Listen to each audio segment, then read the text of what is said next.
Hello everyone, welcome back to Legal Cluster and also welcome to another video by Legal Cluster. Azir amar topic to hoise je ami jeta mains exam diu tetia ami eta bhal answer aru eta effective answer ami keneke frame koribo paru take loi azir video to. So first tip is to understand the question fully and correctly. Keteba ami kisuman question pau jitu question ami potokkoi pohilon aru tar pisot answer likha start koru. Question to dubar lagile pohok কিন্তু question to first আপোনালোকে understand কৰক তাক বুজক কোয়েশ্চনটোৱে কি খুদিছে সেই কাৰণে understand the question fully and correctly আৰু শুদ্ধকৈ আপুনি পঢ়ক যে কোয়েশ্চনটোৱে কি খুদিছে তেতিয়াহে আপুনি লিখিব পাৰিব ফৰ এক্সাম্পল আমি কিছুমান কোয়েশ্চন পাওঁ যত ডিসকাস ক্ৰিটিক্যালি ডিসকাস ইলাস্ট্ৰেট ইলাবোৰেট এনে ধৰণৰ বা এক্সপ্লেইন এনে ধৰণৰ শব্দ লাগি থাকে যেতিয়া এনে ধৰণৰ শব্দ লাগি থাকে that means you have to understand the question fully and also read the question correctly apuni bhalkoi pohato sobotko important as for example ami eta question loilo discuss the various offenses relating to modesty and privacy of women under the Bharatiya Nyaya Sanhita 2023 এতিয়া মই modesty বুলি পালুৱে তাৰ বুলি একদম পুৰা কোয়েশ্চনৰ answer লিখি গৈছো হেতু নহয় সো এই কোয়েশ্চনটোত আমি দেখা পাও যে ইয়াত modesty and privacy of women প্ৰথম কথা হৈছে মডেস্টি আৰু মডেস্টি খুদিছে প্ৰাইভেসি খুদিছে আৰু কাৰ কথা খুদিছে উইমেন নট চিলড্ৰেন ইয়াত চিলড্ৰেন শব্দটো নাই গতিকে আমি অকল উইমেনৰ লৈ পেলাই আমি লিখিব লাগিব ঠিক তেনেকে আমি ভালকৈ কোয়েশ্চনটো পঢ়িব লাগিব আৰু কোয়েশ্চনটো ভালকৈ আমি বুজিব লাগিব যে কোয়েশ্চনটোৱে কি খুদিছে The second tip is prepare a mental framework of the answer before writing. Ami eta answer likhar agot ami bhal dore নিজৰ মনতে ভাবি লব লাগিব যে এই প্ৰশ্নটোৰ উত্তৰটো আমি এখিনি পইণ্ট ভৰাম হে পইণ্টছ কিনি আপুনি এটা মেন্টাল ফ্ৰেমৱৰ্কলে আনিব লাগিব যেতিয়া আপুনি পৰীক্ষাৰ হলত আনসাৰ লিখি থাকিব সেই সময়টোত আপুনি প্ৰথমতে মেন্টাল ফ্ৰেমৱৰ্ক আনিব নহলে কি হ'ব নহলে আনসাৰটো লিখোতে যেটো পইণ্ট আগত দিব লগা আছিল আপুনি হেতু পিছত দিলে যেটো পইণ্ট পিছত দিব লগা আছিল আপুনি হেতু আগত দি দিলে গতিকে কোৱেশ্চনটো পঢ়িয়ে প্ৰথমটো মই কলোৱে যে প্ৰথম হৈছে understand the question correctly and fully second হৈছে যে আপুনি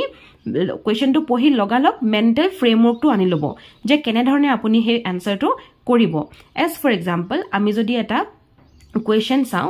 under the Transfer of Property Act 1882 condition restraining alienation are void explain in detail and point out the exception to the rule আমি যেতিয়া এই কোয়েশ্চনটো চালো তেতিয়া লগালক আমি প্ৰথম কাম কি কৰিম আমি মেন্টাল ফ্ৰেমৱৰ্ক এটা নিজৰ মনতে বনাই লম বা আমি গঢ়ি লম আমি জেনেকে এনেকৈ বনাব পাৰো যে আমি যেতিয়া কোয়েশ্চনটো দেখিলো তেতিয়া আমি প্ৰথম কি ভাবিলো যে এই কোয়েশ্চনটো আমাৰ সেকশন 10 ৰ পৰা খুদিছে গতিকে transfer of property actor section 10 টো আমি প্ৰথমতে দি দিলো তাৰ পিছতে ইয়াত লিখিছে যে এক্সপ্লেইন ইন ডিটেইল মানে হে অকল সেকশন 10 ত নো কি কৈছে হেতু নহয় তাৰ আমি এসেনশিয়ালস খিনি লিখিব পাৰো তেনেকে আমি এক্সপ্লেইন কৰিব লাগিব তাৰ পিছতে ইয়াত খুদিছে কি and point out the exception to the rule গটিকে আমি এক্সেপশন খিনিও লিখিব পাৰিম ইয়াত যেনে ধৰণে আপুনি যদি সেকশন 10 ত চাই কেস অফ লিজত এক্সেপশন আহিব তাৰপিছত ট্ৰানজাকশন যেতিয়া মানে ক্যাটেগৰি অফ ট্ৰান্সফাৰ আহিব তেতিয়া হ'ব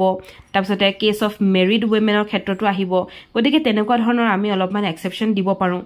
এনে ধৰণে আপোনালোকে যেতিয়া কোৱেশ্চনটো পঢ়িব তেতিয়াহে আপোনালোকে গম পাব যে এটা মেন্টাল ফ্ৰেমৱৰ্ক কৰাৰ পিছত তাৰ পিছতে আপোনালোকে আনসাৰ ৰাইটিং স্টাৰ্ট কৰি দিব the next tip is always craft an effective introduction সবতকৈ মেইন পইণ্টটো হৈছে এইটো যে যেতিয়া এটা আনসাৰ লিখে সেই আনসাৰ লিখোতে প্ৰথম ইন্ট্ৰোডাকশনেৰে স্টাৰ্ট কৰিব গতিকে ইন্ট্ৰোডাকশনটো ইমানেই ধুনীয়াকৈ লিখিব যাতে যি গৰাকীয়ে চেক কৰিব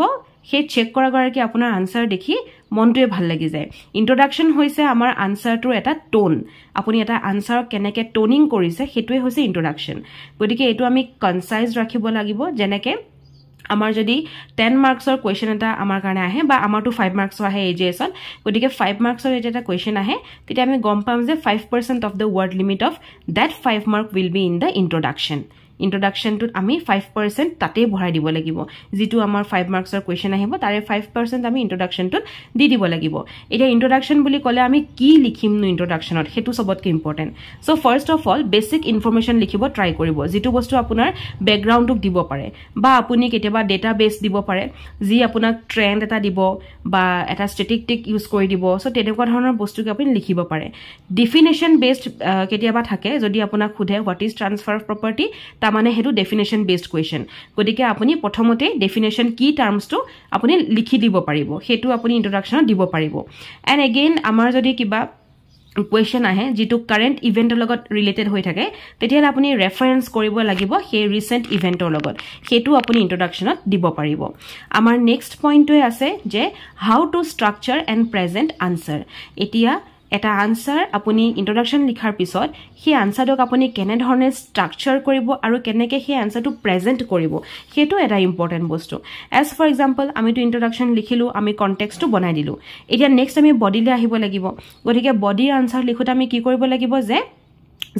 আমি যদি এটা সেকশন পাইছো তাক আমি সাবসেকশনত ডিভাইড কৰি দিম আমি যদি হেডিং বা বুলেট পইণ্ট পাই আছো আমি হেখিনি দিব লাগিব আৰু যিখিনি পাৰ্টস অফ দা কোৱেশ্চন থাকে প্ৰত্যেক পাৰ্টটোকে আমি বুজাই লিখিব লাগিব যেনেকৈ অকমান আগত মই আপোনালোকক দিছিলো এটা কোৱেশ্চন আৰু হেতুই হৈছিল এটো Under the Transfer of Property Act 1882 condition restraining alienation or void tamane apuni condition restraining alienation or void to prothomote bujabo lagibo explain in detail hetu apuni likhibo lagibo tar pisothe apunar exception hudise gotike ami answer to likhote ami he jitu body part hobo he body part to ami khub bhal dore frame koribo lagibo then amar ahi jabo conclusion আমি এটা conclusion লিখোতে হেতু আমি crisp লিখিব লাগিব তাক আমি যিখিনি কি পয়েন্টস থাকিব হেখিনি আমি সামাৰাইজ কৰি সৰু কৰিব লাগিব আৰু এটা পার্সপেক্টিভ বুজাই পেলাই যেটো আমি ওয়ে ফরওয়ার্ড বুলি কওঁ পার্সপেক্টিভ এটা বুজাই পেলাই আপুনি এটা কনক্লুজন ইভেন দিব পাৰে সো আনসাৰটো যেতিয়া প্ৰেজেন্ট কৰিব তেনে ক্ষেত্ৰত আৰু কেটামান পইণ্ট মই আপোনালোকক কৈ দিও যে এটা হেডিং বা সাব হেডিং যদি আছে কোৱেশ্চনটোত সেই কোৱেশ্চনটোৰ সাব হেডিং বা হেডিংটো আপুনি লব দেন আপুনি এটা যেটো আনসাৰ আপুনি লিখিব সেই আনসাৰটো আপুনি মেনেজমেন্ট প্ৰসেসখিনি আগতে চাই লব দেন আপুনি যিখিনি কি ফ্ৰেজ থাকে হেখিনি আপুনি ইডাৰ আন্ডাৰলাইন নহবা ইটালিক্স কৰিব যেনেকৈ কেতিয়াবা আমি পাওঁ যে ওবিজাস এবি ৰেমিডিয়াম এই শব্দটো যদি আমি কৰবাত ইউজ কৰিছো that is a Latin term গতিকে আমি কি কৰিব লাগিব তাক আমি ইডাৰ ইটালিক্সত নিম আৰু নহলে তাক আমি আন্ডাৰলাইন কৰি দিব পাৰিম গতিকে তেনে ধৰণে আপোনালোকে লিখিলে obviously answer to dhuniya hobo then amar next tip to hoise writing effective conclusions conclusion bala bostu to sobotke important eta bostu hoy after introduction conclusion e amar important then mazot thakibo amar body khini gotike conclusion hodai effective hobo lagibo effective mane ki moi prothomote kolu je 5 marks or question tur 5% apuni likhibo jitu introduction tat and again another 5% apuni quote likhibo lagibo apuni hetu likhibo lagibo conclusionot baki major khinit apuni mane 90% of the answer apuni major khinit bharabo so 5% thakibo amar conclusionot he 5% tot apuni conclusionot ki bharabo prothom kotha hoise conclusion apuni summarize kori dibo kisman ki arguments he apuni tat likhibo paribo conclusion to apuni balance kori rakhibo eta mane neutral point ot loi hibo ketiao jodi apunar question to enekoke thake je kuntu apunar motamot bisarise apuni presentation to hodai neutral point ot rakhibo apuni multiple perspective acknowledge koribo paribo but view point to apunar neutral rakhibo then apuni jitu conclusion hobo tat apuni kisuman solution ba reform apuni loi hibo pare then apuni future implication ba trend khini apuni tate discuss koribo paribo and even apuni the way forward boli jitu ami ko hetu apuni yat bharabo paribo so that's all about conclusion for example apunak jodi conclusion at khudise je climate change or upor ami ekhon essay loi lesu climate change or upor ta conclusion apuni likhibo lage tetia apuni policy measures kin lobo paribo janeke carbon tax loa hoise tena dhonor bostu bilak apnake anibo paribo then amar next and the last tip will be language competence ami hokolwe janu je ami beleg porikhar babe answer likha aru judicial service or answer likhar majot akash patal difference ase ami jodi UPSC APSC ba ami beleg civil service ami porikha diu teti hole tat answer likha style beleg but judiciary boli kole amar hodai answer likha style beleg karon language to amar beleg hoi jay চাবচোন লৰ ল্যাঙ্গুৱেজটো বাকি ল্যাঙ্গুৱেজৰ লগত পটককৈ নিমিলে লৰ এটা sentence যদি আৰম্ভ হৈছে এজেগাত শেষ হওঁতে হয়তো নেক্সট পেজো কেতিয়াবা পাই যায়গে গতিকে ল্যাঙ্গুৱেজ কম্পিটেন্সটো আপোনালোকে বজাই ৰাখিবলৈ হলে এটা ক্লিয়াৰ ল্যাঙ্গুৱেজ লিখিব ল্যাঙ্গুৱেজ টু প্ৰিসাইজ লিখিব ল্যাঙ্গুৱেজ টু ফৰ্মেললে আপোনালোকে আনিব পাৰিব বাট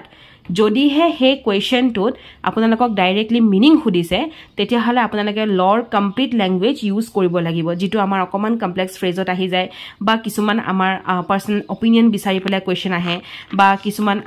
ধৰক জাৰ্গন বিলাক থাকে সেইবিলাকটো আমি এভয়েড কৰিবই লাগিব বা তেনেকুৱা ধৰণে আপোনালোকে এনসাৰ লিখিব লাগিব মানে মেইন কথাটো হল লৰ ল্যাঙ্গুৱেজটো হৈছে কমপ্লিটলি এটা ডিফাৰেন্ট ল্যাঙ্গুৱেজ ফ্ৰম আদাৰ ইংলিশ নৰ্মেল ইংলিশ আমি দেখো যে এটা পইণ্ট আৰম্ভ যেতিয়া হ'ব